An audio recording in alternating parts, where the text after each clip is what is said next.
informational and entertainment purposes only. You shouldn't construe any such information or material as legal, tax, investment, financial, or advice. We have no responsibility for your decisions and are not game devs, and our opinions could be flawed.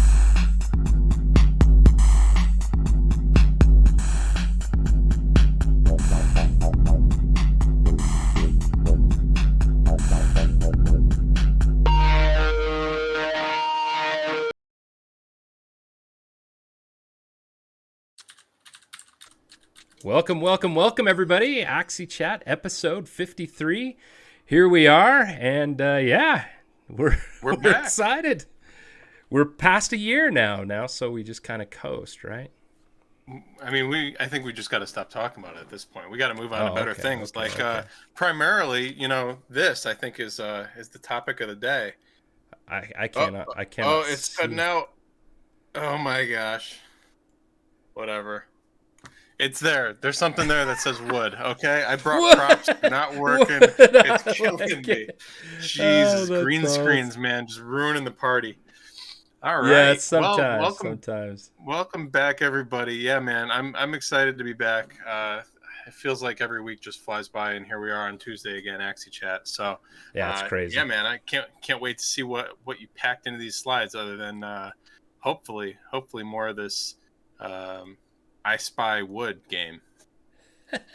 Well, I didn't take it all away, if that's what you're asking. So, yeah, we'll probably still have a little bit here and there, but yeah, man. Gosh, I'm really excited for today. We talked it over, like how we wanted to approach today, just because it's so fascinating. There's so many things happening in the Axie world when it comes to tokens and pricing and different opinions and perspectives, the team, all the different factors that there are with Axie Infinity. And so, we had kind of just quickly chatted about what do we want to accomplish today, and a little bit of a pivot from just our normal news coverage and so forth. So it'll be interesting to see how today goes, because I think it's going to be fun. It's going to be an interesting one for sure.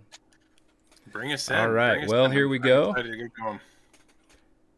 Yeah. This content is for informational and entertainment purposes only. You shouldn't construe any such information or material as legal, tax, investment, financial, or other advice. We have no responsibility for your decisions and are not game devs, and our opinions could be flawed. Very good. So be smart. Don't be dumb. I love that so much, but one of these days I'm gonna hire like some guy with a deep voice to do that. Yeah, I'd love it. That would be awesome. Or we could grab somebody. If somebody, we'll throw that challenge out there. Somebody listening wants to give us a read of that disclaimer. Maybe we'll just do a different person every week, and it'll be awesome. So somebody says hire Michael Caine. I 100% agree. Michael Caine, don't blank. Absolutely. Maybe the guy who does dirty jobs. Oh yeah, Michael Rowe. Is that who that is? Yeah. Let's go. There was some. Wow, thanks for the hype train. Thanks for subs. You guys are awesome. Thank you so much. All right, so we have volunteers in the chat. I love it. It'd be awesome, man. Just send me the audio file. Yeah, it'd be super fun. Send me a link. Yeah. So we do have some merch things.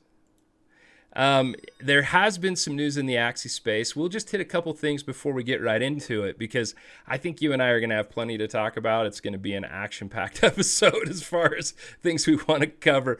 So, and again, hey, thank you all so much for the support for the stream, for the podcast. We really, really appreciate it. All right. So, hey, this is interesting. The slide we have up is the normal slide we do with Odin telling us about the Axie Discord numbers.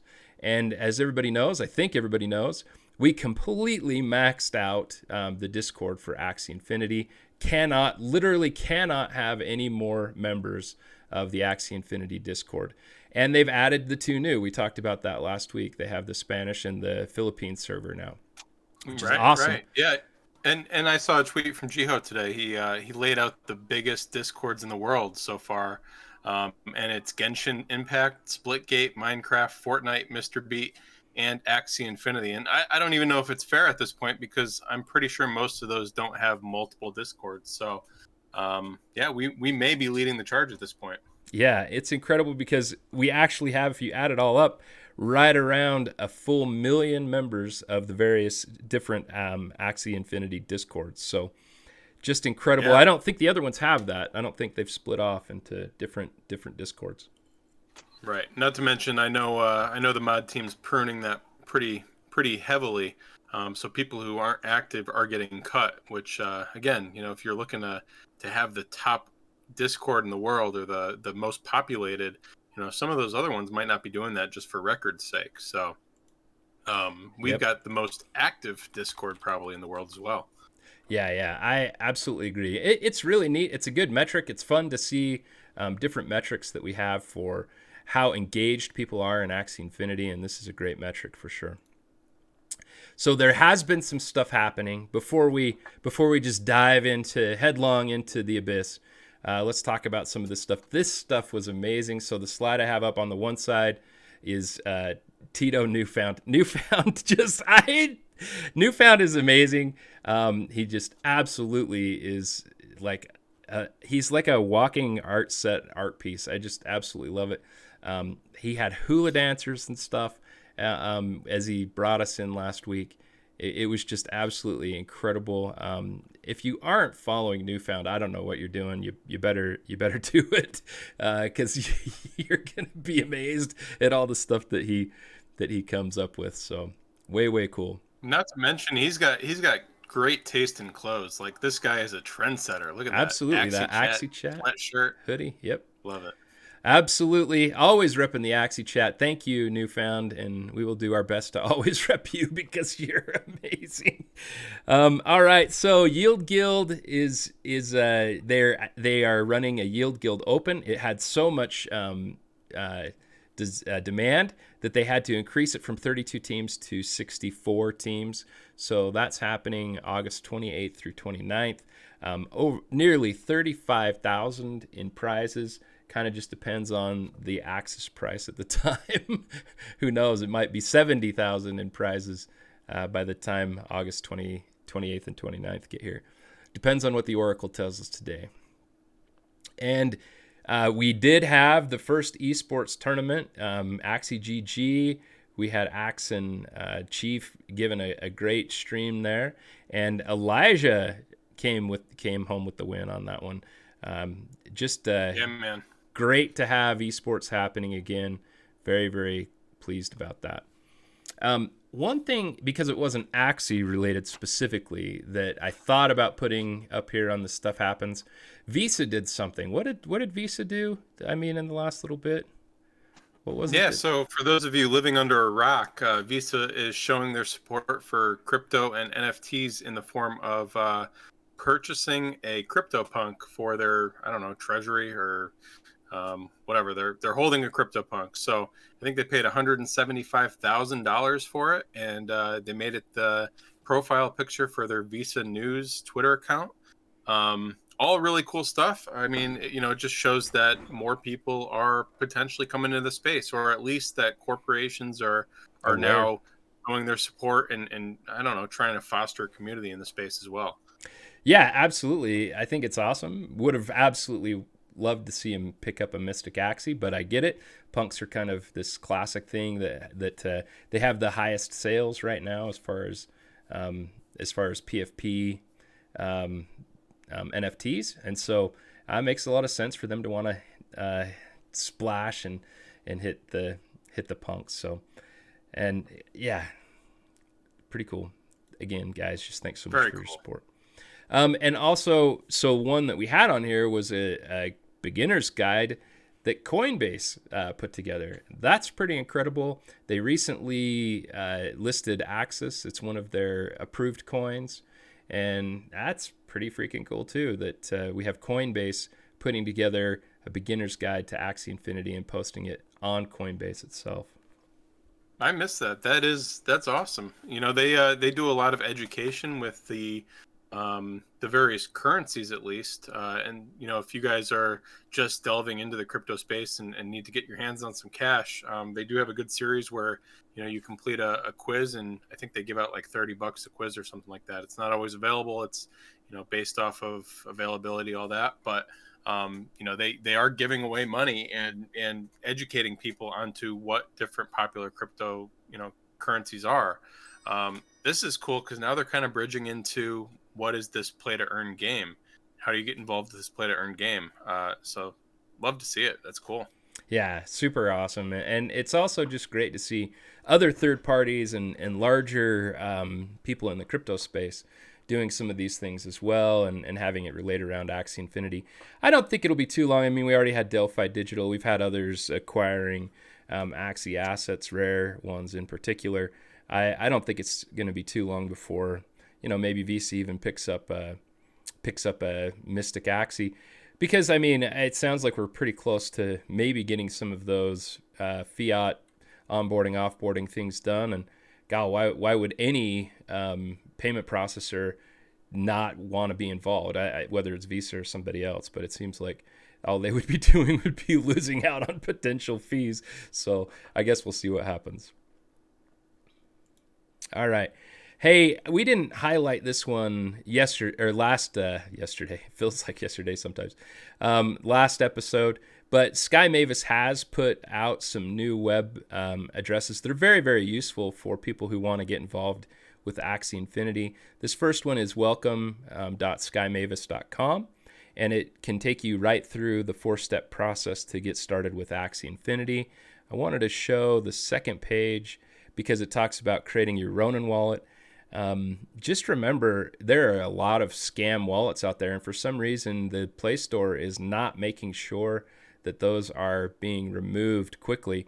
But there is not a mobile app wallet at this point. I know some people have been, we should probably talk about this. There have been some people that have tried to do a workaround with a Kiwi. I don't know too much about it.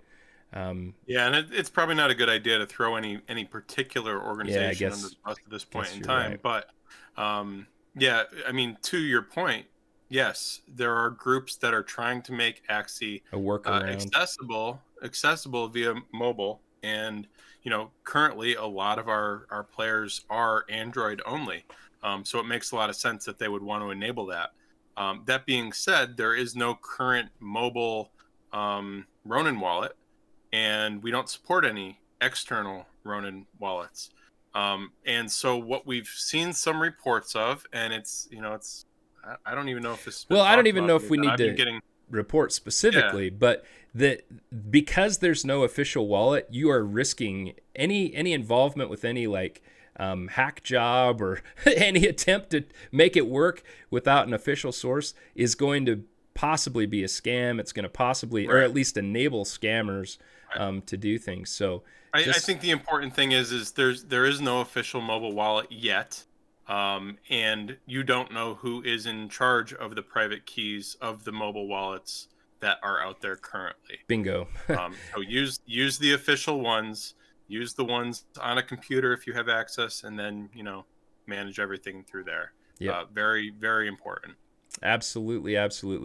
And then the other one is I like this page a lot too. SkyMavis.com/products, and just it's great to see a list of actually the Sky Mavis products. So we've got Axie Infinity, the marketplace that works for Axie Infinity, the Mavis Hub, which right now is focused on Axie Infinity specifically. And again, we read lots of things about upcoming mini games and different experiences. It's not always just going to be battles. We already know that we have Axie Origin coming in Battles version 2. So Mavis Hub is going to be awesome. It kind of reminds me, we've talked about this when it very first was released. It's kind of like Steam or other types of platforms that provide different games, different experiences. And then the Ronin wallet, the bridge, and the block explorer, and then the ability to purchase into Ronin with fiat. Okay. So great stuff from Sky Mavis. And now we're about to, this is our first step into what we're going to be going through today. Oh my God.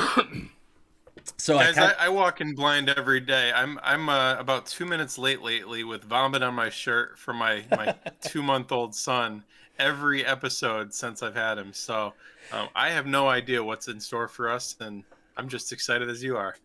That's great. So what we have here is just kind of a comparison of some of the volume numbers that we have recently and the daily active user information along with Axie holders. So as you can see, we've had over the last week over almost 130,000 new daily active users. Just absolutely incredible. So basically 10% growth, or almost actually a little bit more than 10% growth in 1 week. That's unheard of when it comes to people joining an online game.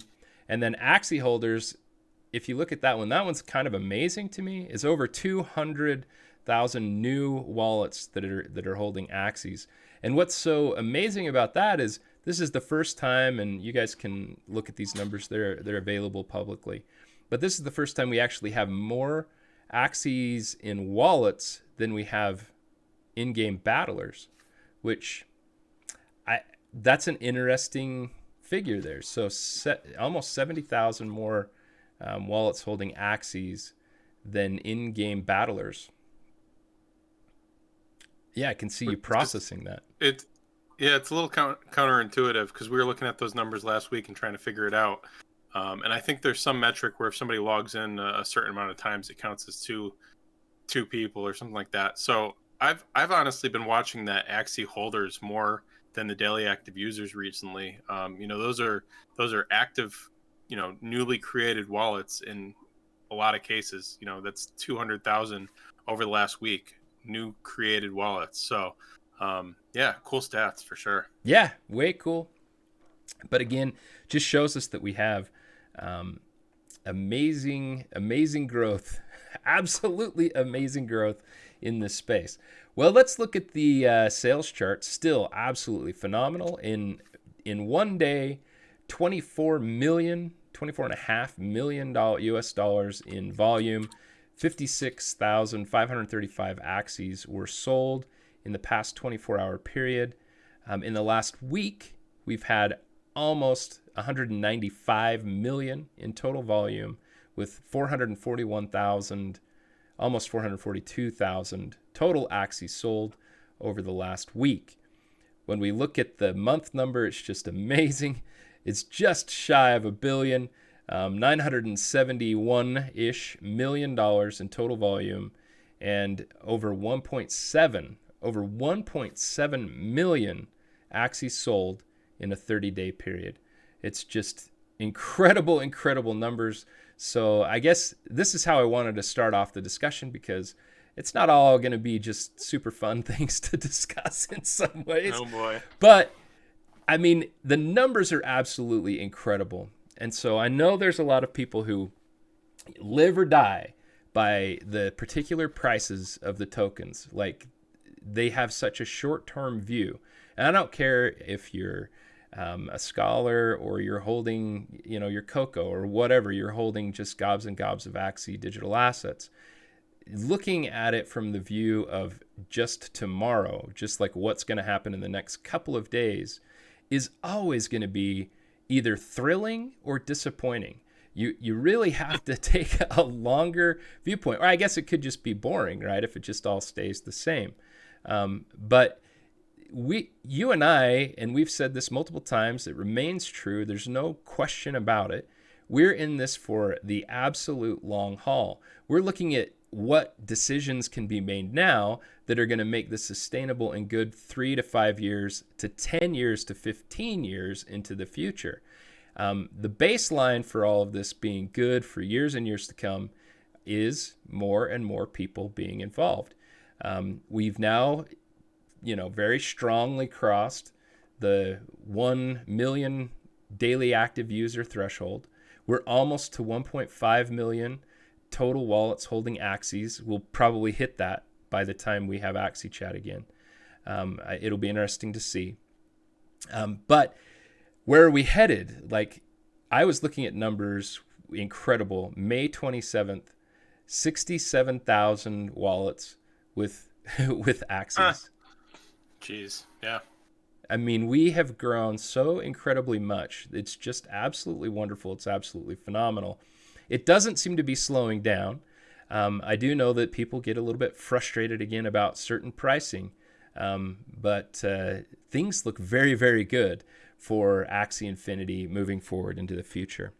So let's talk a little bit about some of these things. I wanted to bring up just the roadmap again so that we could talk about what is on the horizon. I know that, forever, I don't know for sure who listens to our stuff live, who listens to the replays, who listens to things on podcasts. And I don't know your come from. I don't know if it's always just repeat listeners or if it's new people or what it is. But it wasn't so long ago that we were saying, when migration. And before that, we were saying, when Ronin. And, every single one of these things, it feels like it took so much longer than any of us wanted, because we just want things, we want that instant gratification. That's how we've all been raised, I think, is that we just want things immediately. But fortunately, Sky Mavis has done the right thing, and they've been more mindful, for the most part, about how they're going to do the releases. One thing I was always surprised about was the move to add to the breeding fee the 4 axis. But I completely understand why that happened for several reasons. I mean, we had a situation where Axies and the Axie market were rising rapidly, but the main governance token, the main point of Axie Infinity, in a way, was not rising in a parallel or corollary fashion. It wasn't going up the way some of the other assets were going up. SLP was going way up. Axie prices were going way up, and Axis wasn't. So that move absolutely makes a lot of sense to me.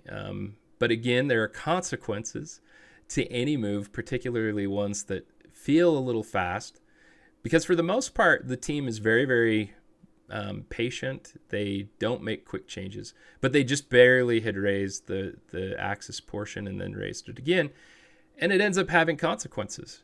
And you can argue a whole bunch of things. You can argue, various different consequences that came from that. But certainly, if one of the consequences was that axis price increased, that's a very, very good consequence. And now we just have to deal with the ramifications moving forward.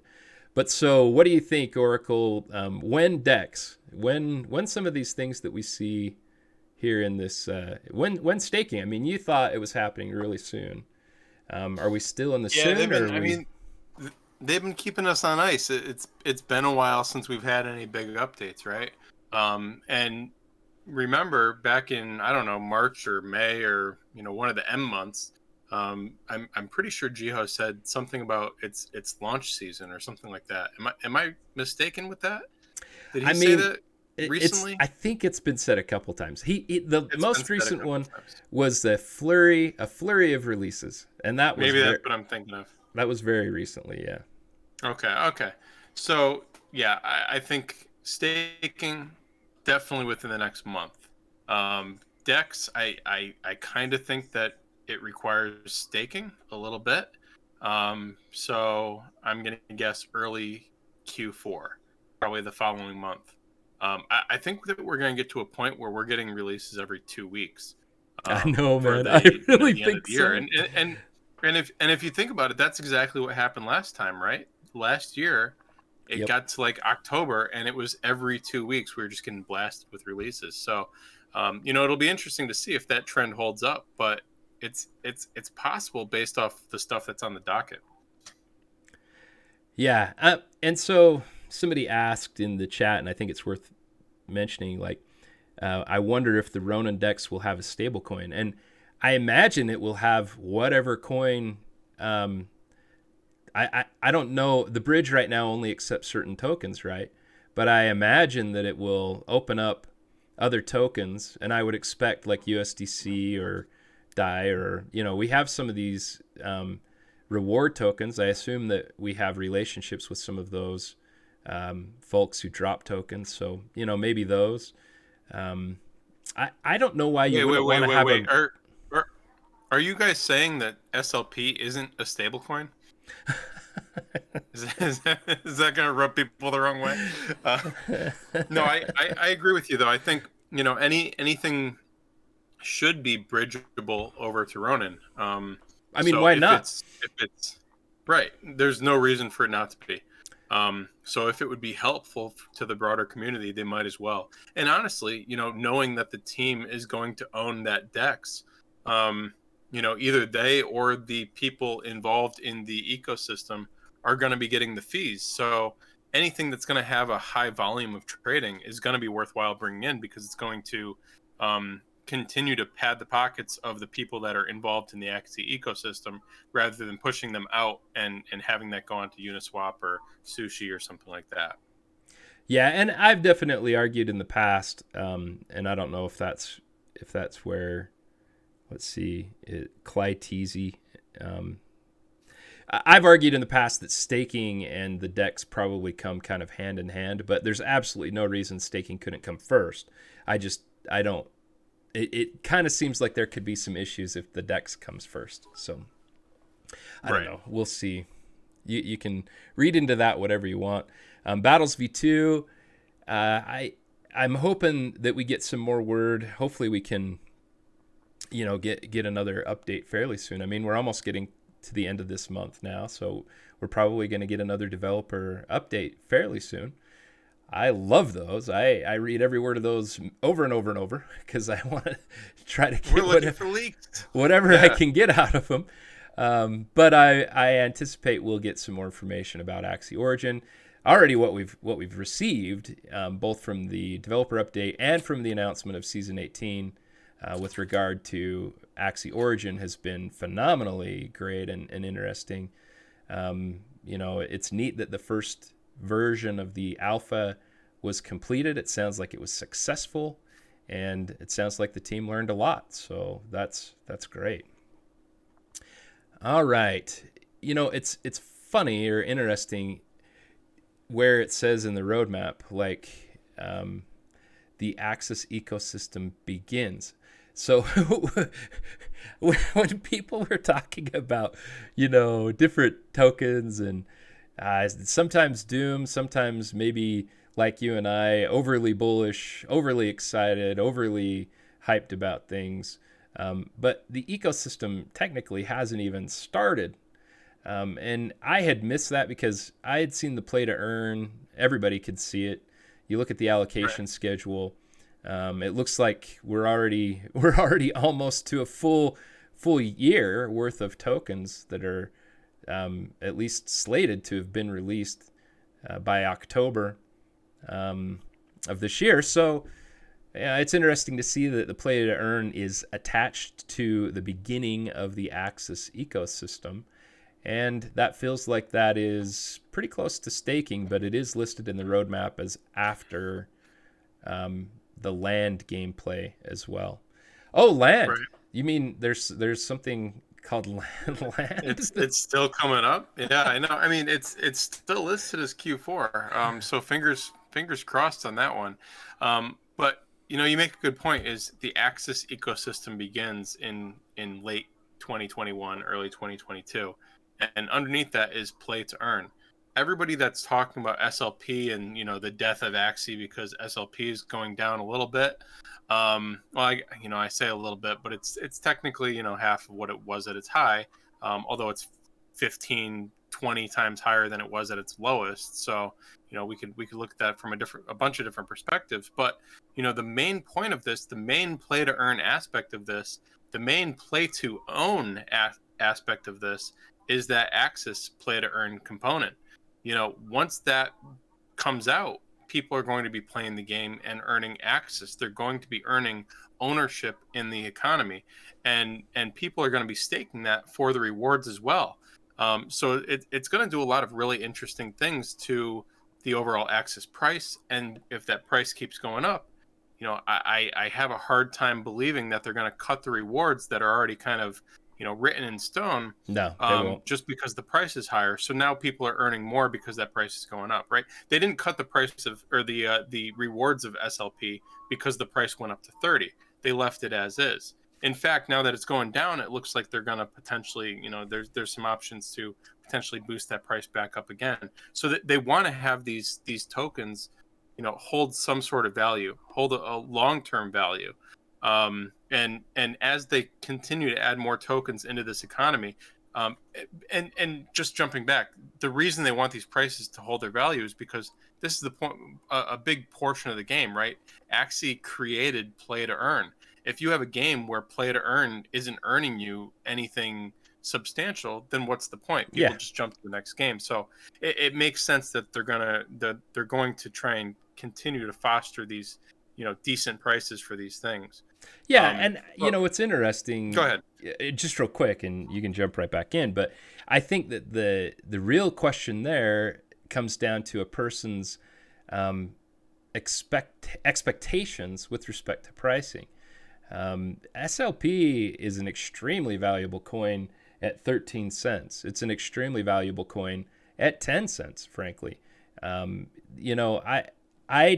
think I've not hidden this at all. I did some coin mining back in the day, graphics GPU mining of various tokens. Some days those tokens are worth a lot, and some days those tokens are not worth so much. That's just the nature of the way that happens. And add into SLP that a lot of its value is related to its use because it's a utility token. That just adds another bit of complexity to how you value that token and how the value of that token comes up. Because, well, let's move forward and talk about some of these things. But before we get into kind of specific discussions about tokens, tokenomics, Jiho was kind of on a Twitter a Twitter tear. He put some pretty amazing tweets. Love the alliteration. Oh, thanks, man. I appreciate that. So he tweeted out, the Discord. We already mentioned that, the size of the Discord. But then he went on just a tear with respect to collectible Axies. And so if you're wondering, we've talked about it a few times, but if you want a really good summary of the collectability of certain rare Axies, you got to check out his tweets because they were great. I mean, he went through them, kind of line by line as to, and kind of in order, I think, as to the collectability of all the different rare Axies and so forth. So I kind of got the sense maybe that it might have been a little bit in response to Visa picking up the punk, but I don't know. I agree with him. It is the absolute scarcity that some of the rare assets, the Axie assets, have is profound. And compared to some of the other projects, because the total population of Axies continues to increase over time and will get more varied because we expect that the secret classes are going to have parts. They talk about those on the cards. That's, mech cards or blah, blah, blah, that they're going to have cards. There's going to be even more diversity of Axies into the future, not just what we already have now. So in my view, the more Axies there are, the more rare that the, specific ones are. Yeah, it's not watering down the Mystic Axies by any means. No, right. The percentage of rare Axies is now much greater because we're breeding 200, 300,000 Axies a week. Like it man, people have made that argument so many times it just makes no sense. It gets me a little frustrated. You've got to look at the overall number of these certain Axies. Like if you're looking at Mystic Axies, like there's 1,141 single mystics, 213 doubles, 19 triples, 3 quads. Like, so you're looking at 1,400 or so total overall mystics compared to, again, most of these profile picture projects have 10,000. Way completely different thing. If you're looking at Mios, there's 802 Mio 1s. Wow. There's 1,752 Mio 2s. And then if you get into the I won't do all of these, it would take me forever, but if you get into the holidays, again, you're only looking at a couple hundred versus the overall whatever, how many are there? 3.5 million, 4.5 million. I can't even keep track. It's been getting close to 5 million. Oh my god, we're at 4.9. Yeah, it's pretty incredible, man. Right. So you got to look at the ratio. The ratio is what matters. When everybody's walking around on land and you're walking past somebody's plots and they've got something that you've never seen before, again, you're gonna be passing millions of Axies, and all of a sudden you're gonna walk into the one of 2,000 super rare Axies. Like, come on. Yeah. It's gonna be amazing, man. I'm so excited, and it's so soon. I mean, it feels like a long way, and it has been a long time, but it also right now feels like so soon, like almost too soon. Like almost I don't know if I'm ready. So it's going to be very, very interesting. So this next line I think is even more telling and more interesting, and it's specifically about Smooth Love Potion. And one point that I want to make just early is the name of SLP went from Small Love Potion to Smooth Love Potion. There was a reason for that, and I actually had talked with Trung and asked him about the word small and if that indicated there would be maybe medium or large love potions, and absolutely that was the plan. But like they've always said before, if things don't continue to make sense, if as the game develops, as the economy develops, if it doesn't make sense to continue down a certain path, they're going to change. They're going to do what makes the most sense moving forward. And my feeling is that the change from small to smooth is an indication that they're planning on just keeping one size of love potion. There's just going to be one token that's used for breeding, and it's going to be the smooth love potion. So given that, almost 2 years ago, SLP was created, and it was really, I've heard this said by many of the team members, that it was really just kind of it was an experiment, trial, right? Yeah, it was just they're testing things out to see how it would work. That's not how they launched it, but it definitely was. There was no indication that it was coming. There was no indication that this whole play to earn thing was even on the anybody's radar. So yeah, when they launched it, it was just like this new interesting thing. People before that were using experience from the auto battles to breed, and all of a sudden now there's this new thing that you have to earn with the launch of the current battle system. And yeah, I mean, again, price back then was so cheap, fractions of a cent. And here we are today. Yeah, it's spawned a whole new industry. Yeah, to my knowledge, I'm not aware of this type of implementation, for sure not in a game setting, of a burnable utility token ever being used before. Like SLP, as far as I know, is the first iteration of this type of game token with this type of contract that has this sort of functionality. I think it's just absolutely definitely amazing. Nothing with no cap on it. Right, that's open-ended. That's kind of interesting. Yeah, that's kind of the interesting feature there. Absolutely, and that it's destroyed. I mean, there aren't a lot of tokens that are destroyed. We do see some projects that kind of, and they say that that's what their intention is to burn things. Binance, other types of dog tokens and various things, they burn them. But this one is specifically by a contract set up to be burned for a specific relation with a game, which I think is just absolutely incredible. Again, just to reiterate, Jiho in the second portion says, SLP, it's used to breed Axies. The idea here, I think, is that we're going to have various different tokens for various different things, and we'll talk more about that a little bit later, but SLP, love potions, are specifically for breeding Axies. Now, one of the things that has happened is that as we got onto Ronin, the fee jail, the fee detention that we were all in because of gas fees went away. Yeah.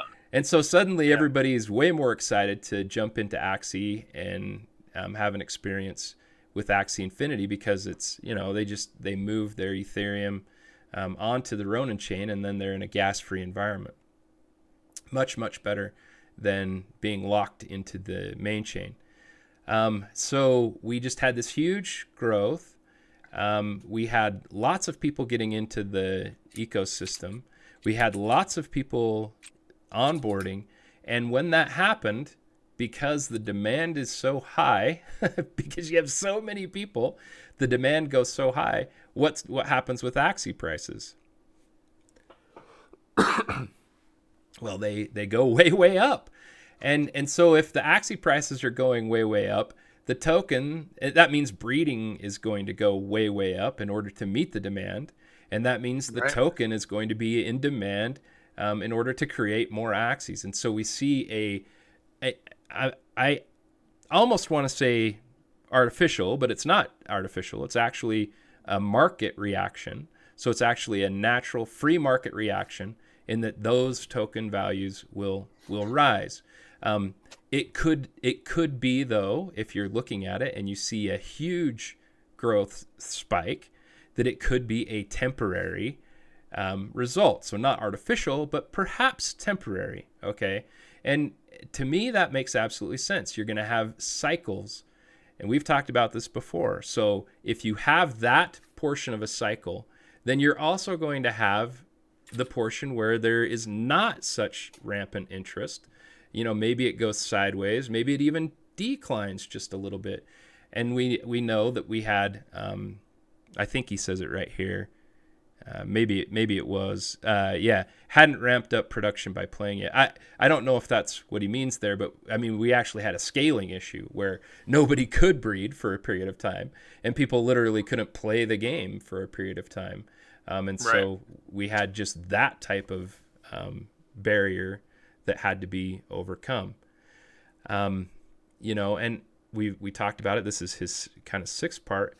Axis price just jumped up, I think unexpectedly. I think it went a lot higher than anybody on the team anticipated it would go so quickly. But again, it didn't make sense. To me, I see this. It didn't make sense for Axie prices and SLP prices to be going so high and not Axis token. It just, to me, it inferred a lack of understanding of the total project.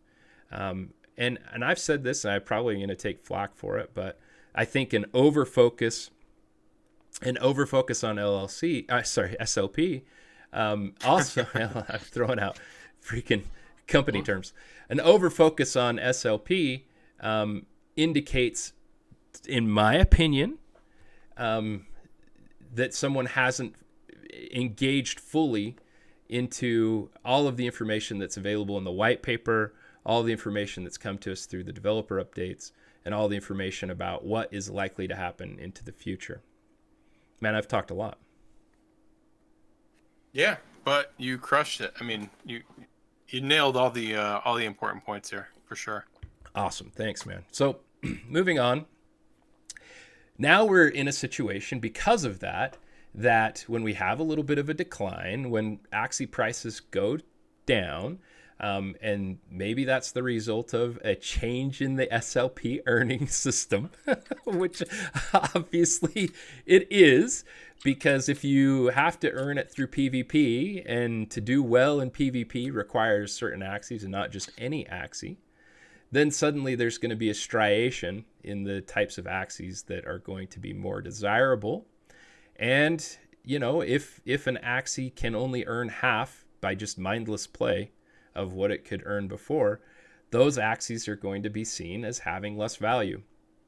And if those Axies are seen as having less value, economics demands that consensus drives price, and so the Axie prices drop.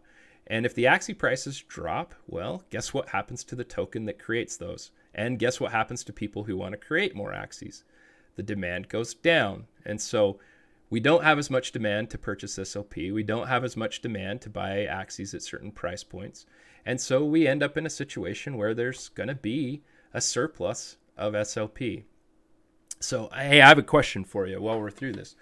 I mean, I think I agree with this. I think I understand it. I believe in cycling markets just kind of in general. But it does make sense, right, that the burn rate and the minting rate be pretty close, at least reasonably close, or is that not as big a deal? No, I mean, a lot of people don't realize how much SLP is probably locked up on exchanges, probably locked up in liquidity pools. Like it goes other places than just gets dumped on the market. So it doesn't need to be a 1-for-1 necessarily, but it should probably be somewhere close. If people are producing assets, those assets should get used. Otherwise, you're going to have a supply and demand issue. Um, the big issue that I see, and it's not an issue right now, because again, people are looking at this right now as will this be this way forever? And it's really important that people look at this as as a stage in the life cycle of this game. Right now, we want to enable growth moving forward. We're still small compared to most games. A lot of games have 50 million users and daily active users plus. And in order to get there, we need 150 million Axies, or probably quite a lot more. Because again, there's this ratio that kind of happens. A certain amount of people hold more percentage. Yep. Yeah, exactly. Sticks on the marketplace, and people hold, and people want that extra energy, all that sort of stuff. Yep. So if we want to get there, the team technically wants to foster a sort of environment where more SLP is being produced than used, so that breeders have an incentive to continue buying up this cheap supply. And I think that life stage, that cycle changes as we get to these higher numbers, right? As growth slows down, then I think that they need to jump in and change things. Right now, I do think it's important that they have good control of it. And honestly, it's probably more important to play with these numbers, play with these levers, and see exactly how they influence the market. Because once it gets bigger, they're going to have a lot more in their hands to control, a lot more people that are relying on this and all that sort of stuff. So it's a good time to be doing it for sure, because we're still quite early. I know that sounds weird with 1.4. It feels like exactly. It feels like a lot of people right now, but we're still so small on the grand scheme of things. And again, I'm using competing games. These AAA games as my metrics, but we also can look at the broader overall market. In the Philippines or Vietnam or South America, quite a few countries, there's so many countries that have, lower than $5 a day minimum wage, where Axie right now is providing, 2 or 3 or 4 times their current salary, even at these SLP prices. Right. So technically, even if SLP went down, another 75%, they're still earning more in 2 hours of playtime than they would be for a day, doing hard labor.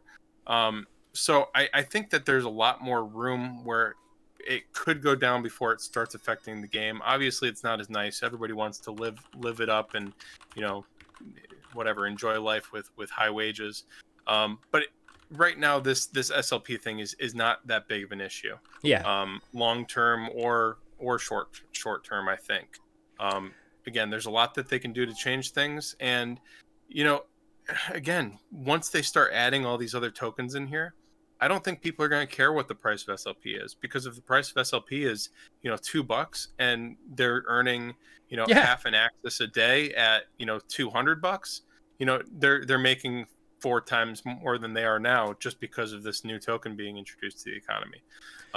So there's a lot to change over the next couple months. It's really unbelievable how and I'm sorry, I'm jumping around a little bit. You're fine, man. This is why we started this podcast. There's just too much information for the average user to come in and take in before playing the game. So I understand why a lot of people are confused or angry, or they don't understand these things. But this is why we want to keep having these conversations, to kind of spread this knowledge that, hey, there's a lot more to come. It's not just this battles V1, and the SLP earnings right now.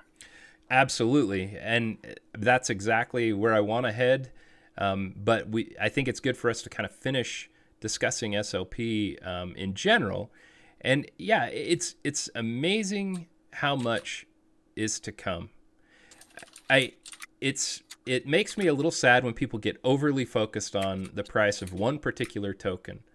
And it's funny to me that all of the fury is around the small love potion or the smooth love potion right now. What about the decline in the Axie prices? It's weird to me that there isn't a little bit more frustration about seeing a little bit of a dip in the Axie prices. And again, it just tells me who it is that's concerned about the tokens and maybe what their investment level is in the overall universe. And here's the thing. So the team, I think, made a point recently to say that they've never pushed this game as a way to, make they've never pushed it as an investment, right? It's never been said, hey, this is Axie Infinity. Like, it's not on the website. Hey, this is Axie Infinity. Yeah, it's not a security. You're going to be able to make back a certain amount of money in a certain amount of time. Correct. But I like to think of Axies as tools. If I'm going to go, if I get a job down the street mowing my neighbor's lawn and I don't have a lawnmower, but, a friend of mine has a lawnmower that I can rent, I see an Axie more like this lawnmower or like a car to get me to my job, right? Like, I'm going to rent it for a certain amount of price or buy it for a certain amount of price, I guess makes just as much sense. And then I'm going to earn a little bit every time I use it. And hopefully quickly I'm going to be able to pay off my lawnmower and maybe expand later down the line. But if that's your goal, Axies as, right, exactly. I don't see Axies as an investment, though. I see it as hey, I'm going to buy this thing and I'm going to play the game and I'm going to hopefully make my money back eventually. But I don't think you can really put a time frame on it other than, hope that what people are telling you is the earning potential right now is going to apply for the next, couple months. But really, these price fluctuations really only hurt the people who, one, again, are short-term thinkers, and two, are people who, maybe bought last week and, haven't really given it a chance yet, or, maybe weren't educated and bought Axies that don't do well in the arena or, whatever. And now they're looking at it and they're like, man, my Axies aren't worth as much. But if you look at it as this tool, and most tools, like if you were to buy a car and you were to look at the value over time, the car depreciates, right? I would look at it the same way. I don't look at the price of my Axies on a weekly basis. I look at, what I could potentially earn from them. Makes absolute sense. So. Yeah, one other thing I want to point out, if you've made it this far into the podcast and you bought Axies at kind of the all-time high that they were hitting and you're a little frustrated about the earning potential and maybe you feel like you spent a lot, hey, I did very much the same thing. And I don't know what's going to happen in the overall economy, but I would say be patient, hang in there. We don't know what's to come. We don't know what's going to happen into the future. But I think there were people in the community when I first jumped in and I was starting to snatch up probably the worst, nastiest, unbred Axies that were there. And I was buying them in quantity. And they were probably just like, what on earth is this baronar doing? In the end, it turned out amazingly phenomenal for me, So I'm not sad about that at all. I don't know. Nobody can guarantee what's going to happen. But I would almost say just be glad that you have some assets and it's pretty cool. And, if you can't take the loss of value right now, at least there's something you can get back out of them too. I mean, this isn't a situation where in other games, and I talked about that Star Wars Galactic Defense Tower game before, where if you put in maybe $100 or more to get certain skins and stuff, guess what? The game just quits and goes away. Well, that's not the situation here because these are NFTs, non-fungible tokens that can be used in some way. Sky Mavis could close its doors and that would be terrible, but we already know that it's highly likely that they would, or someone would, create a way to bridge assets back out of Ronin so that they could be useful. There wouldn't ever be, as far as I can tell, a absolute complete total loss. So that, to me, I like that a lot better than other potential things. But ultimately, still, this is all a game. Yes, there are economics attached to it, and I'm not going to lie about that, but it still is all in a game setting. Even the marketplace, even breeding Axies, even all of those things, those are still aspects of a game. This is not a definance project. This is not security. This is a game. This is a gaming environment. We're all having an opportunity to have the possibility of earning because of ownership of gaming assets, but it's still a game. All right. Okay, so this is an issue, I think. This was in Jiho's post. This is a chart that's made by Max Brand. And what this shows, if you can see it, if you are listening, what it shows is some lines. And the lines are the percent. You like that? This shows the most basic description. I mean, I'd maybe go with squiggles. But... Squiggles. This shows some squiggles. In general, what those squiggles are, it shows that the percent of the token required for a breed, the squiggles on top at first are SLP, and on bottom at first are Axis. And those squiggles, after about 2/3 or so of this chart, kind of come together. And then after that, they diverge again, and it's flipped. The Axis portion is about 70% of the, a little bit over 70% of the percentage of cost per breed. And then SLP then is the reverse of that. It's a little bit less than 30% of the total cost per breed. Now, we've already kind of talked about how this came to be, and it comes to be because we're viewing this in terms of USD. I don't know if that's fair, the best measure, but that's the only way we can look at it, and I think that's the way the team looks at it too. So this is in terms of USD, and what that means is, I mean, I guess it still has the relative values no matter what, whether it's USD or not, that can be exchanged. But what it tells us is the vast majority of what it takes to breed right now is Axis, and not the token that is actually specifically for breeding an Axie. And I'm not bringing this up to complain or anything. The team's just as aware of it as we are. In fact, again, this came from Jiho's own tweets. But what this does tell us is maybe, again, if SLP is specifically the token for breeding, and that is its main purpose and its main point, that we've gotten kind of mixed up with respect to this. Remember back, what did it cost in Ethereum? It was all SLP plus a set fee for Ethereum. You remember that? It's like 0.05 or something like that? 0.005.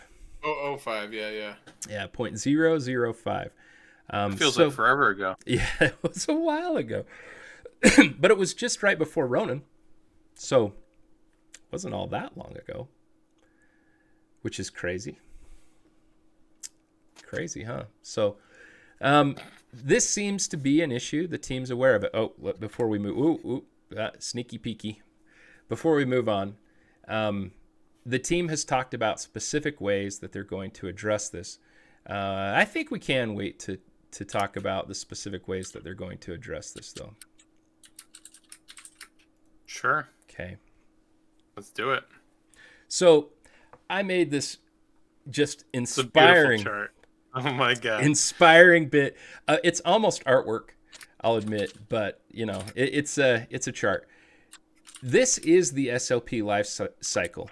So this isn't the whole economics, but this is just SLP itself, okay? How does SLP come to be? The only way it comes to be, and the team did it one time that it came to be in a different manner, and the community freaked out about it. They minted some SLP for a competition. You remember that one, that MetaClan breeding event? Yeah, that was early on. Yep. Yeah. And the community just absolutely did not like that. So the only way at this point that SLP can come into existence is by playing the battles game. And then it is literally held for a period of time until it's claimable. then it can be claimed and it's minted and goes one of two places. Well, it goes to one place. It goes to the account that holds the SLP. That can be then either used for breeding from that account or transferred to somebody for breeding. So it can be used for breeding, or it can go to someone who's decided that they want to exchange that SLP. And typically here we're talking about breeders on the bottom or managers of scholarship funds. And at the top, we're talking about scholars or investors who are just earning to sell to get a return on their investment. So what happens then is the SLP is then put onto a decentralized exchange. And this is the point that I want to make very, very clear, and I hope people are really listening. The reason that there is a market for SLP should be because the breeders, and I love that picture. Look at that, man. That's beautiful. If you're listening to the podcast, I'm sorry. You're missing out on just a profound picture for breeders here. My eyes burn, guys. You're better off listening. So the reason there is a market for this is that breeders want to acquire SLP. So there's a secondary issue there. And the secondary issue is that there are some people who, despite all warnings, despite all information to the contrary, hey, Jiho's going to join us, guys. Awesome. I'll finish this sentence and then we're going to get Jiho in. Can I finish it? God, I got a little starstruck here for just a second. Yeah, don't let it go to your head, Jiho. So there is a different class of people who are purchasing SLP, and they are purchasing it for speculation, which is not the point of SLP. It is not intended to rise in price over time. It is intended to, come on. Well, it's intended let's be fair. It's kind of a commodity. It can do whatever it wants over time. But what is it intended for? It's intended to breed. Correct. It's intended to breed. And that will affect its price. Okay, hold on. We're getting Jiho in here. Here we go. I think. Oh, we got audio, Jiho. No video. Thank you.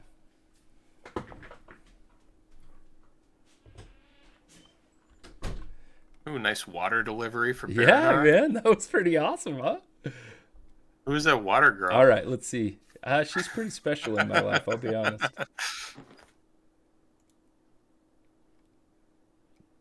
Let's see if I can stack this right. Jiho, can you hear us?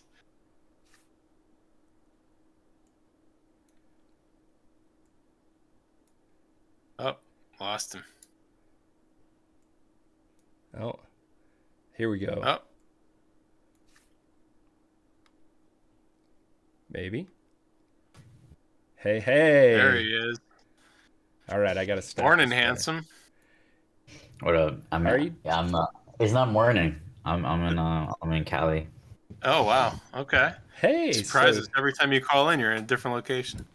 That's great. I'm just traveling a bit. Good to see you, man. Welcome to the show. It's good to be back. It's good to be on. I feel like I am due for a visit, a little bit of an impromptu visit. Excellent. So, you two are going to chat for a second because I've got to fix the stream here. Give me 1 second. Sure. So, Jiho, it's been a couple busy weeks. There's been a lot of excitement. There's been a lot of questions about economics. You've been on a tweet storm recently. A lot to talk about, huh? It's been good times. We're obviously, we're growing super quickly. There are a lot of people who are learning about what the Axie community is about. Right. They're kind of learning our culture, learning our values. I think the leaders are doing a pretty good job within the community of letting the newcomers understand what our ecosystem is about, that it's a long-term ecosystem, that it is all about sustainability. And yeah, when we debate using facts, reason, data. And yeah, we always think about, right, like we've been here for 4 years. It's basically been 4 years now. Yeah. People have been having, yeah, people have been thinking really hard about this stuff for a long time. So. Jiho, I've got a question that I don't think anybody's asked you yet. Maybe they have. You've been on a lot of podcasts recently. As this community is it's ballooned. I mean, it's exploded over the last couple months. And now, when Play to Earn was initially introduced, it was kind of this small piece of it, just just something to kind of, I don't know, it was just a niche thing that you guys created. But now people are actually calling it their work. It's providing a lifestyle for people. How much is this, this whole economic piece of it? Like, is it stressful at this point in time? Is it like, how much weight does that have? It's a lot of responsibility, right? Like it's more than a game. It's clearly more than a game at this point. It's something so much more. And so there are a lot of people who have their hopes and dreams tied up in Axie and tied to Axie. So it's something that we take really, that we take with a lot of kind of solemn responsibility. And I think that, like, I mean, at the beginning of this journey, right, like we wanted to introduce people to blockchain, which we thought would be a transformational technology that would change a lot of lives, and we wanted to introduce them to this kind of scary technology through something that was fun and relatable. I think that, yeah, we've shown that we can do it through a game, and yeah, I think it's just about, right, letting the roadmap unfold, tightening up some of the stuff, getting better every single day. I think we're we're well on track. So. Oh yeah, I think things are going awesome. And again, I like what you said about the roadmap. To me, it's just unfolding over time, and it's best for us to be patient and let it unfold. And it's going to be awesome. I mean, I want to just go to like really annoying, pithy metaphors about a flower blossoming. Oh my god! Oh my god. Anyways, so I think like, right, like one of the things is that the roadmap is really important. It's really important to understand. Kind of, it is difficult to understand, right? Because we're tight-lipped with the roadmap, I think, maybe. But right, just like Ronin, right? Like every time we've released a new feature that has increased the total addressable market, or basically increase the growth trajectory of the nation, right? So right now there's 1.4 million daily active users. But right, like what is how large can this get, right? Like I think 50 million, 100 million, right? Even a billion, right? I think these are all within the realm of possibility. And what we've seen is every time we release a new upgrade, that increases the total addressable market. So we have a lot of things on the roadmap that I think are going to be Ronin-esque in terms of the quality of experience that they unlock. Right, so it's like we have the Ronin decks, we have Axie upgrades / crafting, which I think people are really excited about. Obviously, Battles V2, land. So these are all things that we're working really hard on, and I think they're going to unlock amazing things and bring people that we could never have even imagined into our ecosystem. So there's a lot to be excited about. Oh yeah, there is a ton to be excited about. I know that one thing that's on a lot of people's minds too is the staking. I think that helps bring access into maturity a little bit more. Sure. Yeah. I mean, I think the amazing thing is, I mean, we want to bring economic freedom and property rights to our player base, and I think we're introducing many of our players, of our community, to concepts like, right, pooling liquidity, staking tokens. 25% of our players have never even had a bank account. So yeah, I'm really excited about stuff like that as well. Awesome. All right. Well, I'm going to move forward in the slides, but that does not mean you can't just talk about whatever you want to talk about.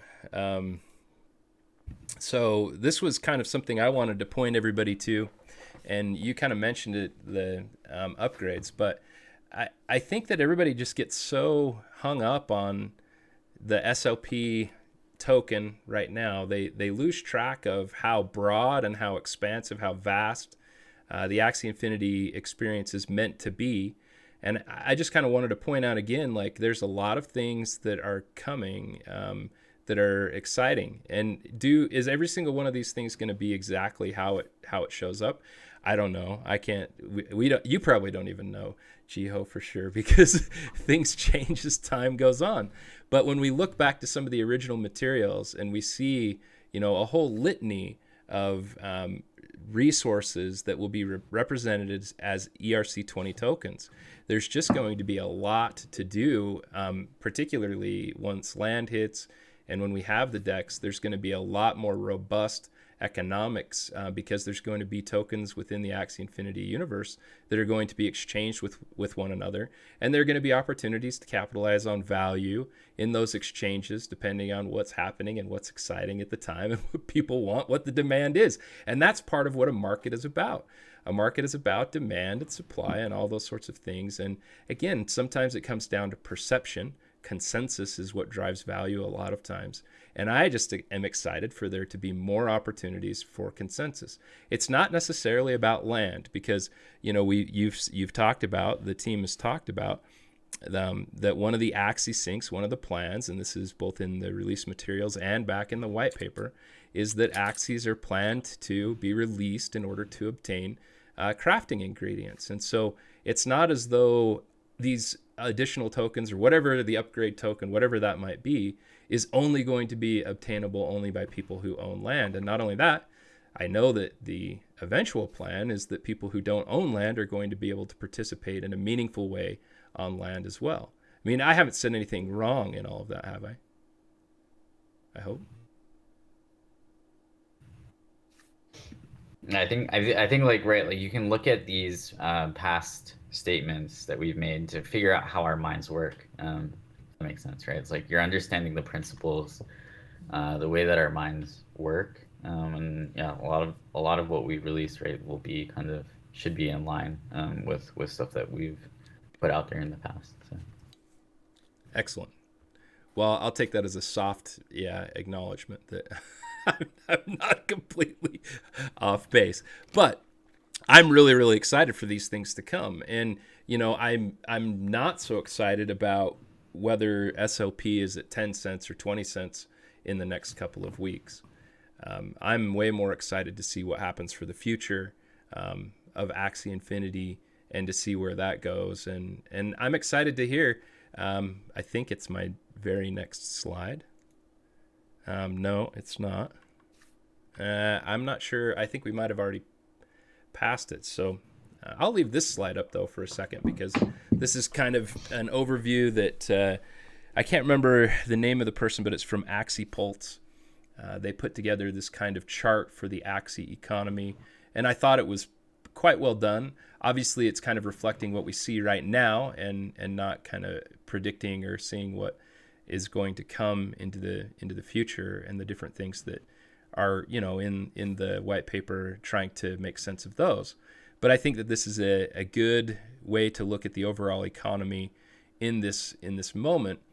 But with respect to the balance of minting versus burned SLP, the team has already told us that they have some ideas about how to address that, if there gets to be an issue. I have said in multiple places, multiple times, that I'm not so certain that an SLP surplus at the present time is such a bad thing.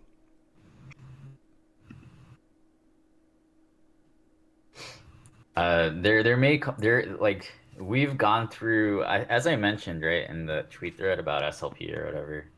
We've gone through times where minting was actually like 10 or 20x what burning was. So yeah, I mean, if you're uh yeah, if like I don't know what to say to you if you're freaking out about at SLP prices right now. Like, that's just not the type of behavior that we encourage in this community. It's really short-term thinking. And yeah, but I can also understand why some people would act like that or feel like that because they're newer to the community. They haven't gone through the ups and downs. They haven't seen, uh, right? They haven't been there. There are certain things that can only be gained from experience of having gone through it yourself. There are certain rare people who can be like, okay, right? They don't have to go through an experience to understand what it was like to have gone through that experience. They have like this ability to transplant themselves into the lives of others, right? And a lot of those people, would be like new players that they just trust the veterans. They trust Sky Mavis when when veterans say that, right? These are all okay issues. We've solved basically every single problem that's ever arisen in the past has Right. been addressed and resolved, and we've been plugging away for 3 years. There's some people, right, that will get that, but there's some people that they just need to live through it. That's just a natural part of life. It's just a natural part of the process. I don't stress out about it. I've seen it. To be honest, the veterans will never say that, but not all of them were so calm and trusting, and didn't really get it when they were new to the ecosystem as well. So it's just a part of the cycle. It's just a part of life within this amazing ecosystem. So yeah, to be honest, like people often ask me like, how do you feel about like people like panicking and stuff like that? Like, I used to feel bad about it in 2018. When people used to panic that, oh, we hit 10,000 Axies. There are too many Axies. People have been freaking out about the Axie economy for most of my adult life, it seems. So yeah, it's just something that you have to go through yourself. Well, And yeah. I don't want to cut you off, but I think you make a good point, and I've actually seen quite a few of some of these newer people who are kind of, talking smack about the people who've been around for a long time, right? Because we do have a little bit Yeah. more of a lackadaisical attitude towards things, and the reason is because, again, you don't see a lot of teams who have this kind of tenure in this space, the NFT space, and specifically, but also the overall crypto market. Most teams are fly by night and they disappear, and even the ones who take on investors, it's not a guarantee of success or longevity. And the other piece is we've seen and I think work together in a lot of cases, the community and you guys, um, to, ensure that long term good decisions are made. You guys have a history of making good decisions. So when new people come in and they're seeing us, maybe not caring as much, and that's not the case. We care a lot. We care more than you could ever know. We're very heavily invested and have invested our time and our effort into this for a long time. But when you see that, that laid back attitude, it's because we trust the process. So thanks for pointing that out. I think that's a huge point to make. I think it's yeah. I also think one of the things that I find funny is like there are like veterans that when they came, they were not cool headed. Like, it's just something that you have to go through. Yeah, even myself, like yeah, I used to get stressed out about the Axie economy. It's real stuff. It's a real economy. People get right. It's like that's the number one issue that citizens think about in a nation. It's like, is the economy doing well for me at this moment, right? So yeah. Yeah, again, for me, it's just great to see the team making decisions that I feel like are indicating a desire to see things last for years and not for the next couple of weeks. And that's really my concern with most of the NFT space. Most of the NFT space feels like it's just kind of like this pump and run. type of experience. Maybe it'll come back, maybe it won't come back. But Axie's not that. Axie is, we're staying the course. It can be greatly profitable, and there can be times of extreme growth where there can be a lot of earnings to be had.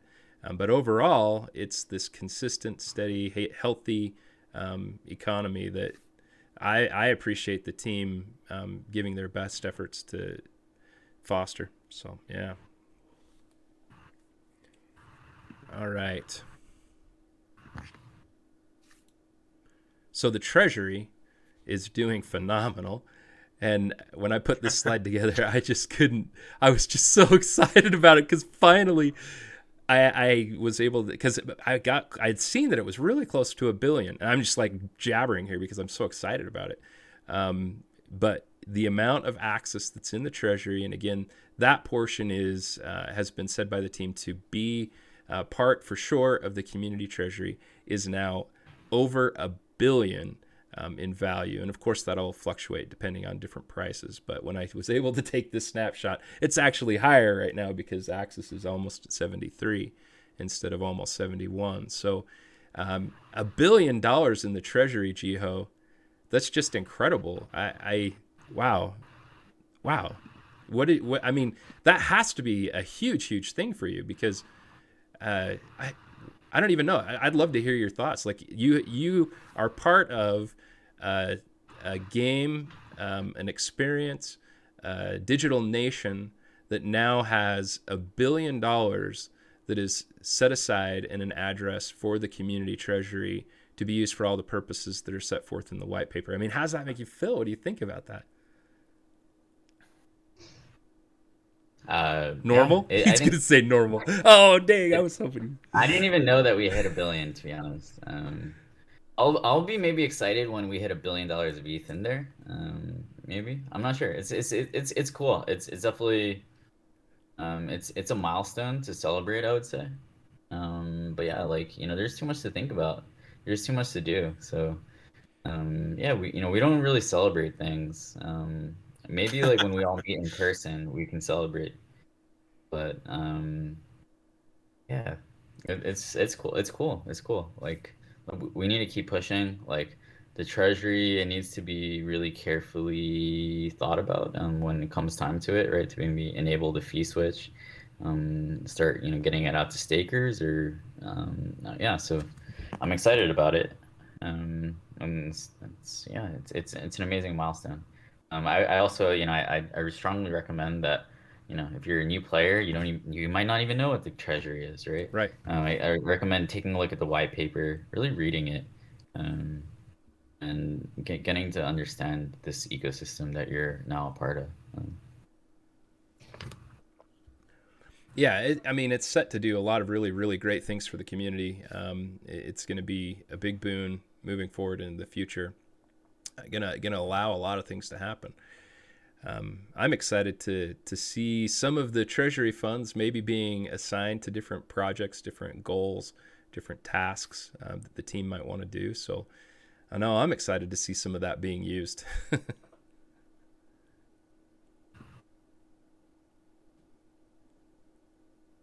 Awesome. Absolutely. All right. So we had this between two shrubs and just kind of talking about account safety. Enjoi, do you want to set this up? Yeah, I mean, we've seen, again, me and you are both angels in the Discord. We see and help a lot of people. I get a lot of DMs from people, with questions or concerns or problems. A lot of it comes down to account safety. And again, we're kind of bridging the gap between this gaming ecosystem and this crypto ecosystem. And a lot of people are coming in with no experience in crypto, and have been, either having issues losing private keys or giving them out, or, maybe not using a Trezor, or, there's just a lot of different factors here. So just wanted to have a broader conversation about it, make sure that people are aware of, some of the things to potentially look out for. I don't know what I posed the question. What do you guys think? I'm happy to go real quick. Jiho, you can Add whatever you want to, but I think from the very start, make sure you're using, the wallet that is official. I think that there are people that are running into that as a big, big issue. Another thing is, just don't ever share your secret phrase or your key. Do take efforts to protect your system, your own system, whatever that is, your phone or your personal computer. You got to take efforts to do that. Obviously, a Treasury is a good way to go as well. Yeah, I would say, there are a lot of people who they search for stuff, never search for a product in the blockchain in general. Don't use Google to find a wallet to download. Most of the links are going to be scams, right? So you need to basically go to the source, right? AxieInfinity.com, and we actually even we made for this sole purpose a page on SkyMavis.com called products, right? And you can go and find all of our products there. Only download from official sources. So that's really important. A lot of people have been getting phished and downloading the wrong wallet. Don't ever use Google don't ever search. You need to make sure that you're getting it from the proper source. Excellent. Again, and that's something that we talked about before. If you download a wallet that was created by, some random person and labeled Ronin wallet, and again, Google doesn't really check this stuff or not quickly. You don't know who you're giving your funds to. You don't know who you're giving your private keys to. So that's super important. Another thing that actually was the reason I brought this up is I saw a post talking about getting his Axies banned. I think he was a scholar and he played on multiple accounts in the same day right after buying some Axies, and his new Axies got banned. So that's another piece. Just be aware of the terms of service, which are located on the website, and make sure you're not breaking any terms. There are some rules that are the goal is to prevent multi-accounting, people ruining the economy, bots. And so that stuff's there for a reason. So make sure you're following the rules before you're, playing on multi-accounts or sharing your accounts with other people, all sorts of stuff like that. Excellent.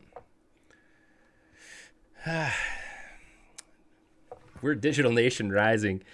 Jiho, what can you tell us, man? What do you want to say? What can you put out there? We obviously have to beg for leaks. If there's some leaks that you can give us, I mean, it's kind of an Axie Chat tradition. I'm thinking a lot about the Ronin Dex, Project X. That's kind of like the thing that I'm thinking a lot about recently. I think that, I don't know, like we may need, I think that a lot of the things that people are really passionate about, right? Like SLP minting dynamics. I think like Ronin Dex is going to really help to address this. Now, I'll also say that, the people who say that we should reduce the access portion of the breeding fee and increase the SLP portion, I think, maybe they might be onto something. But, I don't like that people think that we should rush economic decisions. So, yeah, people, this is not, making, kind of constant changes. It's not necessarily good for us to have to make knee-jerk reactions. It's better Right. for us to observe the data, even if the data is unfavorable for a little bit, right? I understand that people have a sense of urgency. That's good. Almost all the time, I would prefer people to have more of a sense of urgency than to be too lackadaisical. But I do think that when it comes to economic decisions and balancing, it's important to be measured and methodical and systematic. And so people might find that frustrating, that we don't make knee-jerk decisions and constant, adjustments on a almost day-to-day basis. I understand that can be frustrating, and when you see when people see an opportunity for a change that could be made immediately. Yeah. Yes, I also want to say that. What else? I'm getting really excited about Axis staking as well. So yeah, DEX, Axis staking. Um, I think these are going to be really positive. I think the DEX might be like the biggest launch that we've ever had. Maybe like it might be large. It Wow. might be something. I don't know. It's hard to tell exactly, but Wow. it's like I think in my opinion, it's like could be Ronin-esque, in terms of. I Wow. don't think that people appreciate like how much friction like having to basically go back and forth across the bridge all the time, to swap in and out of assets. I don't think people understand how much friction actually that adds to the ecosystem. So. Oh, I certainly do. Yeah, I absolutely agree. If we could just keep everything on Ronin chain, that would be a huge boon to being able to exchange to what you might need in a given moment. Like, I bet that there are a lot of times that people might want to breed, or they might have decided to, but then they still have to deal with gas fees if they want to go acquire some SLP from an exchange, and that can be a challenge. Yeah, like I want to breed my Axies too. Like I actually want to breed a lot. But for me, like buying SLP on a DEX and then sending it across the bridge, this is not something that I'm gonna do. It's just like I'm too busy of a person to do that. So yeah, like I could see many more people becoming breeders, becoming net burners of SLP, net buyers of SLP. For example, that's the thing that a lot of people, the loudest, noisiest voices seem to care a lot about it. I'll also say, right, like that. Um, Sometimes it can be disheartening when you hear a lot of like kind of a vocal minority, because the people who are super happy with the ecosystem, they're building, they may be playing the game. uh, so yeah, I'm also really excited about some tools, some products basically that will be integrating into our Discord. I think that will basically allow the community to feel kind of like more tight knit and more like a home, Nice. like it was in the old days. Um, Yeah, yeah. I'm very excited about that.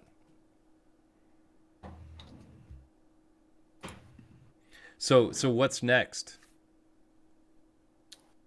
If you, I mean, I'm just trying. Next, Yeah. yeah, I mean, you guys know what's in the pipeline. You guys know I, what's th- in the pipeline. I think one of the biggest questions that come up is staking and DEX. Are those two attached to each other? Do they get launched at the same time, or are they staggered? And which one first? Yeah, I'll say this. Maybe it might even be it's like there's good progress on both fronts. It might be unclear internally which one goes first. It Got it. might be out of our hands in some ways. Interesting. Very interesting. Like, I'm just trying to speak mysteriously. Yeah. He's intentionally throwing us off because he You knows guys, we're do you guys, analyzing every single what syllable. questions do you have for me? Like, what's the one thing that you guys want to ask me while I'm here? Well, I mean, there's way more than one thing. I'm excited to hear about the progress of land. I'd like to. I mean, obviously, I'm way interested in land. Are we thinking we'll hit the roadmap numbers, or are we? I know you've kind of said end of this year, beginning of next year in other formats and other places. Land. Hmm. So yeah, I think we just had an internal test of land. So we had something to try out internally. Yeah, we're also like building out that team. So it's the cool thing, right? Is like now that Axie is a big thing, like there are big time game designers as well. Like people who yeah, right. Like a lot of people they focus on okay, like will AAA game developers start building NFT games like through their old studios. But I think like what's more likely is for really great game developers that are interested in NFTs to leave their jobs and come work for Sky Mavis. Um, so I think we're at the beginning of a trend like that where we attract a lot of awesome talent. And then obviously long term, right? It's about attracting amazing developers to work on Axie related stuff, even without being a Sky Mavis team member, right? That's the only way to scale it long term. Absolutely makes sense. And I mean, it was specifically mentioned someone's coming on in September. Can you tell us more about that? Ooh.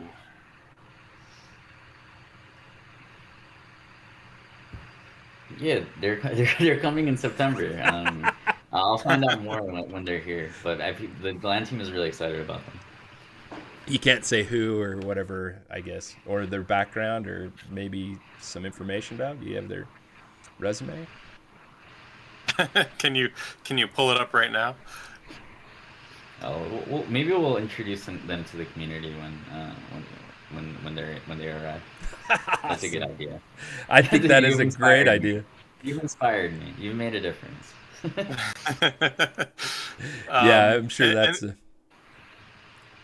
another question that came up is you had posted yesterday about people sleeping on Mystic Axies, and you also made a pretty epic tweet talking about rare Axies in general. But you commented you have around 18 months to get them, I think. Is there something happening in 18 months? That's just my internal clock. That's just my, like, it has nothing to do with their roadmap. It's just like, I'm pretty good at predicting stuff, to be honest. So it's like, I don't know, like when I thought about it, it's like, what is the timeline of getting these, do I think? And before they may be like ungettable, or even more ungettable. Yeah, something like 18 months. I think people are sleeping on Mystic Axies. Axie is the first. We talk a lot about firsts, right? People are obsessed with like collecting the first stuff and NFTs, right? I mean, Axie is the first project to hit 1 million unique holders. Axie Invented, it's the first play to earn project. It's the first project to hit $1 billion in volume. It's basically the first project to actually get everyday people involved. Right. And these Mystic Axies are getting rarer as we grow, right? At a smaller percentage of the overall pool of Axies day by day, day after day. And same thing with a lot of these other things like Origins, Japanese, parts, Mio.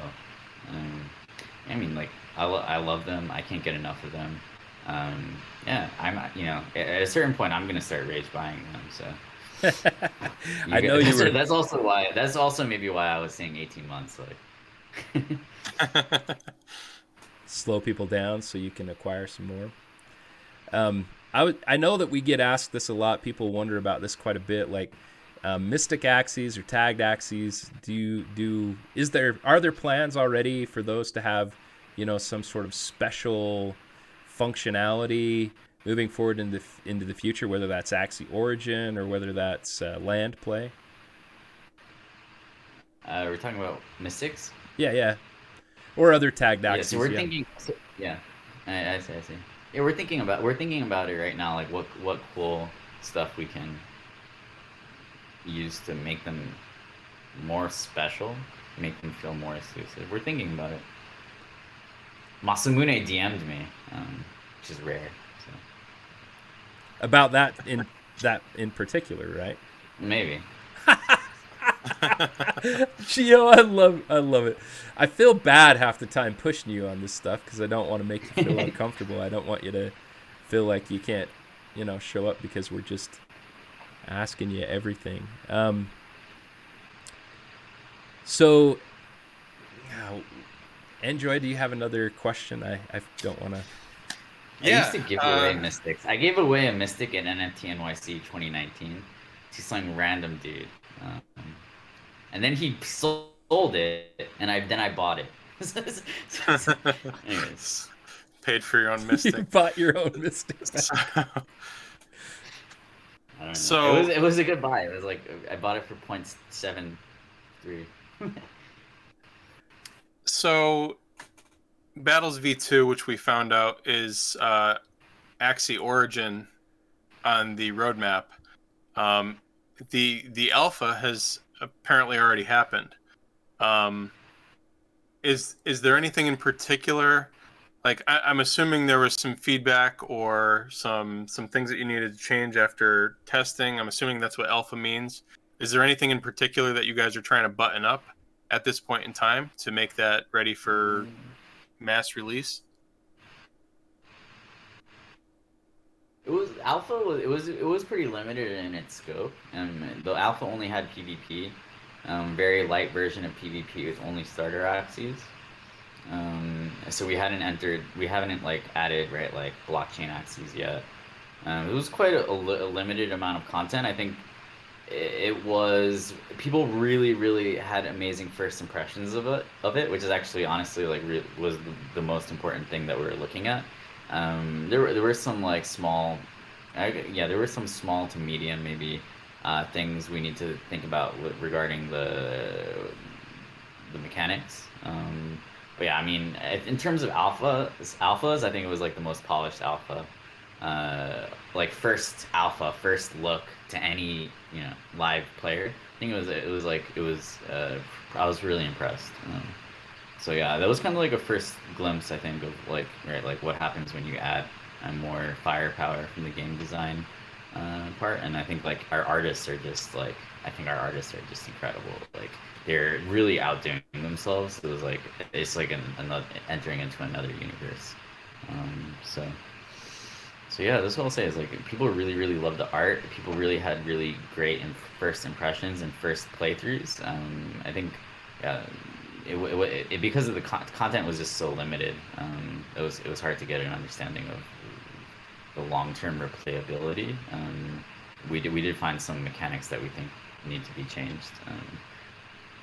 It's kind of like mechanics related to like card draw and the turn system. I'll say basically. So. Okay. So is one of the big things building on those the content side of things, building out a PvE sort of mode like we have today, or building out PvE, building out quests, building out reward structures,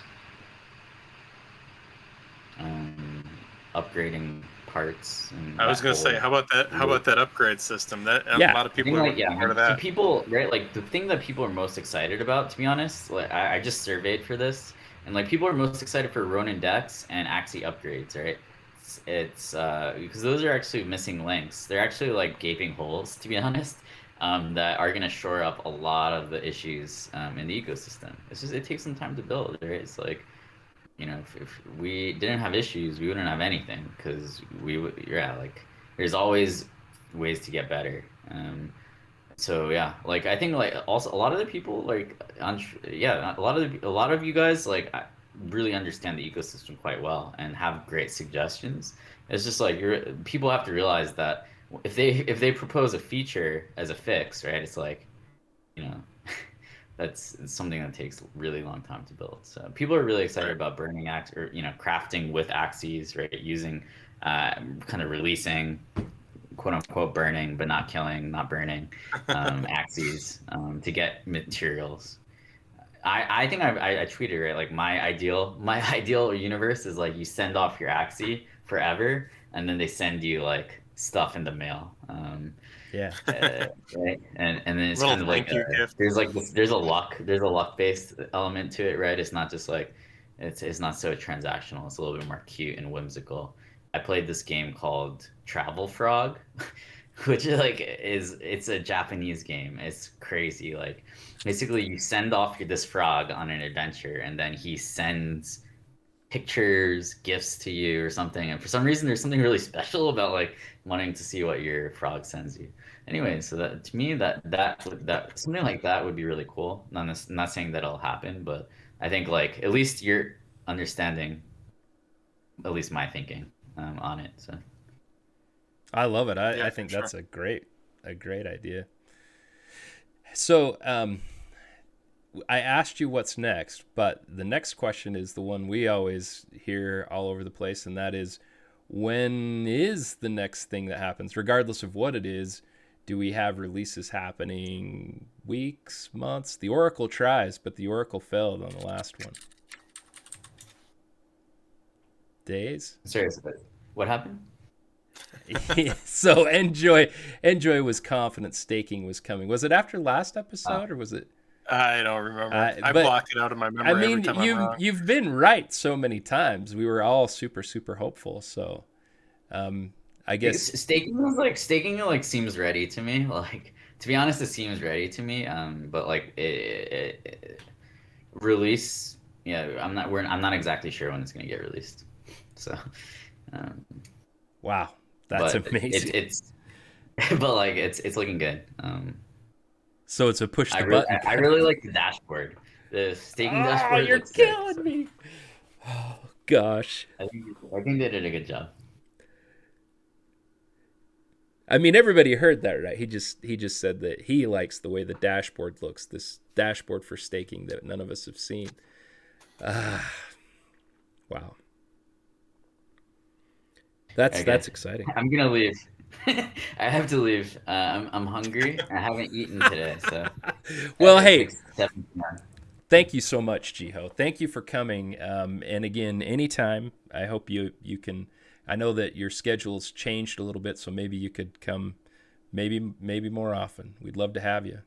Yeah. Well, yeah. I mean, I'll be in the USA, the United States.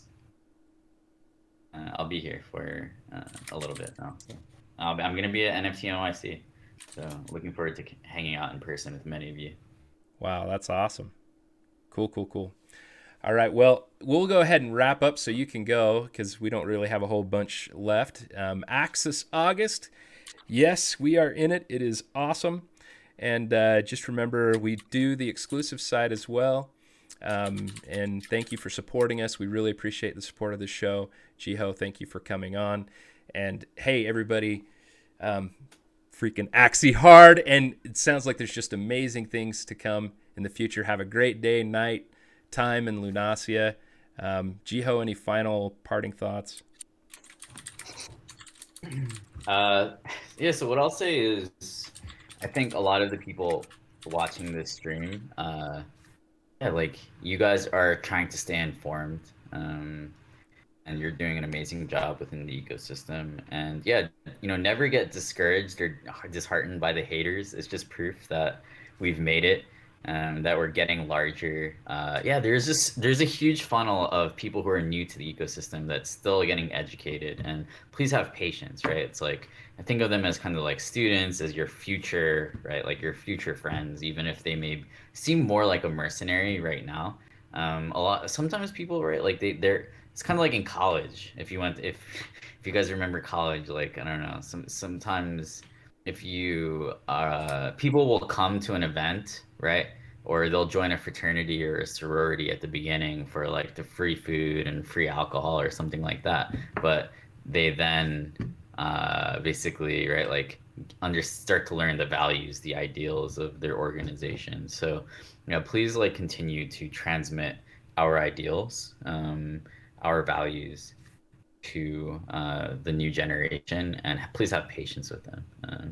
This is something that I've also had to like tell myself. So I'm also want to let you guys know, like, just to spread love, to be patient with people, even if they might seem like they're I don't know, like they're short term minded, right? Like everyone has different reasons, everyone has different life situations. There's probably reasons that they're kind of nervous maybe, but yeah, please have empathy for them, and they may surprise you in the future. Agree 100%. Wisdom for sure. Right. All right. Thanks, Jiho. Appreciate it, Jiho. Enjoy. Hey, yeah, I mean, everybody who's still here, take what he just said. That's a huge point. Whether you're in Discord, whether you're Reddit, whether you're just talking to people on the street, your family, whatever. Very, very important. If you want to help spread the Axie Chat word, if you're new to what we're doing here, I think it's important to mention, we are we do have a podcast. It's live basically everywhere podcasts exist. It's on Spotify, Apple, Google Store, basically literally every platform. If you have a moment and want to help us spread the word, go to Spotify, go to any of those main major platforms, like and leave a review. It's a huge help. And again, it gets the word out. Every time people search, it helps boost us up in the ratings, and people are hearing this hopefully positive message, and getting some of that education Jiho was just talking about. So huge help. Thanks everybody for listening. You guys are all awesome. So awesome. Hey, Axie Hard, have a good one. Take care, guys.